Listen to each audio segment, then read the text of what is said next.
नमस्कार, मैं कपिल नायक आप सभी का स्वागत करता हूं। आज उमा भारती जो हैं जो पूर्व सांसद रही हैं ललितपुर और झांसी की, आज वो आई थी। आज जखौरा ब्लॉक में उनकी रैली थी और बानपुर में भी थी। भारतीय जनता पार्टी के दोनों प्रत्याशियों के लिए समर्थन मांग रही हैं उमा भारती जी। ऐसे में देखना होगा कि उमा भारती जी जो खुद एक बतौर सांसद और केंद्रीय मंत्री रहकर भी बुंदेलखंड पृथक राज्य की मांग की बातें कहती थी, वो भी नहीं करवा पाई। तो जो लगातार कहा जाता था उमा भारती जी द्वारा कि बुंदेलखंड पृथक राज्य बनेगा, लेकिन बुंदेलखंड पृथक राज्य नहीं बना पाई उमा भारती जी, और लगातार इन बातों से जनता के पास नाराज़गी है। इसमें देखने वाली बात तो ये है कि 2014 के चुनाव में जब भारतीय जनता पार्टी सत्ता में आई थी तो उमा भारती जी को काफ़ी वोट मिले थे झांसी ललितपुर विधानसभा में, और चुनाव जीतकर संसद पहुंची थी और केंद्रीय मंत्री बनी थी भारतीय जनता पार्टी की। लेकिन उन्होंने कुछ ऐसा बड़ा काम नहीं किया है ललितपुर के लिए ना झांसी के लिए। अगर विकास होता तो दिख रहा होता। उमा भारती जी ने ऐसा कहा जाता है कि जो भारतीय जनता पार्टी के राजपूत समाज है उन लोगों को नेता नगरी में आगे किया है या फिर नेता के तौर पर आगे बढ़ाया है। उस समाज को यानी सीधे तौर पर कह सकते हैं कि बढ़ावा दिया है। ये बात किसी से छुपी नहीं है, आप जानते हैं।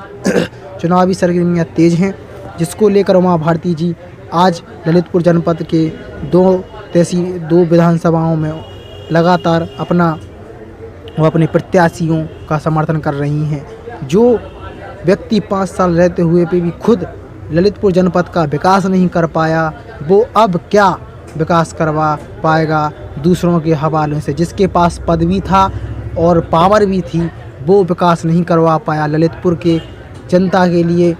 अगर आज विकास हुआ होता तो मेडिकल कॉलेज आज से 5-6 साल पहले बन चुका होता। हाँ, ये बात क्लियर है कि अनुराग शर्मा है जो उन्होंने काम किया है। उन्होंने काफ़ी बड़ी योजनाएं ललितपुर में लाई हैं, बुंदेलखंड में लाई हैं, और उनको ये श्रेय जाता है।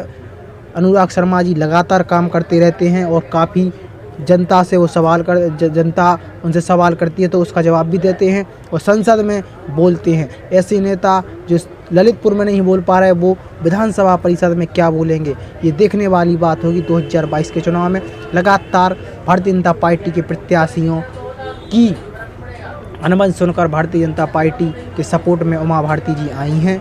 और एक और बात मानी जा रही है, इसमें लोधी समाज है जो गंधर्व बाबू के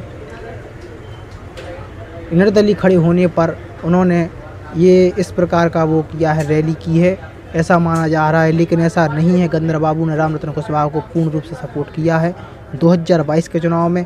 पहले माना जा रहा था कि गंधर्व बाबू खुद कह रहे थे कि हम निर्दलीय चुनाव लड़ सकते हैं, लेकिन वो नहीं लड़े और उन्होंने भारतीय जनता पार्टी जिसके वो नेता हैं उन्हीं को सपोर्ट किया है। अब देखने वाली बात होगी 2022 के चुनाव में क्या होगा। क्या ललितपुर के समीकरण जो बुंदेला परिवार से गुड्डू राजा लगातार मेहनत कर रहे हैं उनके पास होंगे, जो समाजवादी पार्टी के प्रत्याशी रमेश कुशवाहा के पास होंगे, क्या देखना होगा कि या फिर रामरतन कुशवाहा फिर अपनी सीट को लगातार मजबूत कर पाएंगे और मंत्री मनोहर लाल पंत और क्या अपनी सीट बचा पाएंगे इस बार। जिस प्रकार से उन रमेश खटीक की पत्नी और उनके बच्चा, उनका पूरा परिवार मेहनत कर रहा है इस समय, क्या वो अपनी सीट बचा पाएंगे और रामविलास रजक भी अपना कुछ कर पाएंगे। और ऐसे में ब्रजलाल खाबरी भी अपना पूरा दमखम लगा रहे हैं। तो देखने वाली बात, दोनों विधानसभाओं में कड़ी टक्कर चल रही है। वास्तविक टक्कर भाजपा वर्सेस बसपा की है और बाकी तो देखना होगा क्या कर पाते हैं। इस बार समाजवादी पार्टी ने भी खूब दमखम लगा रही है, लेकिन गुटबाजी के चलती उतनी सफल नहीं नज़र आ रही है जितनी सफल आना चाहिए। तो आज उमा भारती का मुख्य दौरा रहा, ये आज मुख्य खबर थी।